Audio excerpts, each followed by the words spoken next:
ठाकरेंची शिवसेना आणि मनसेमधील नाराज पदाधिकाऱ्यांनी ठाकरे बंधूंची साथ सोडली आहे। उमेदवारी न मिळाल्यामुळे नाराज पदाधिकाऱ्यांनी थेट राजीनामे दिलेले आहेत। त्यामुळे याचा संबंधित विभागांमध्ये ठाकरेंना धक्का बसू शकतो।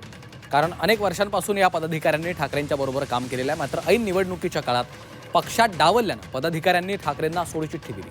चांदिवलीमध्ये प्रभाग क्रमांक 161, 159 आणि 157 इथल्या शाखा प्रमुखांनी राजीनामे दिलेत, तर मनसेच्याही अनेक पदाधिकाऱ्यांनी राज ठाकरेंना रामराम ठोकला। उद्धव ठाकरेंच्या 3 शाखा प्रमुखांनी राजीनामे दिले।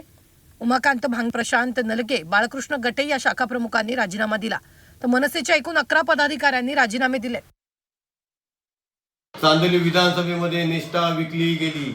मीही पक्षाचा उमेदवारी अर्ज भरला होता, पण स्थानिक विभाग प्रमुख सोमनाथ सांगळे यांनी जो साधा शिवसैनिकी नाही अशा बाहेरून आयात केलेल्या एमआयएम पक्षाच्या उमेदवाराला, मुस्लिम उमेदवाराला उमेदवारी दिली।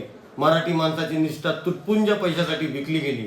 पक्ष मराठी माणसाचा मुद्दा घेऊन आज पुढे चाललेला आहे। अशामध्ये मी मुस्लिम उमेदवार घेऊन मराठी माणसाचा मुद्दा काय घेऊन पुढे जाऊ?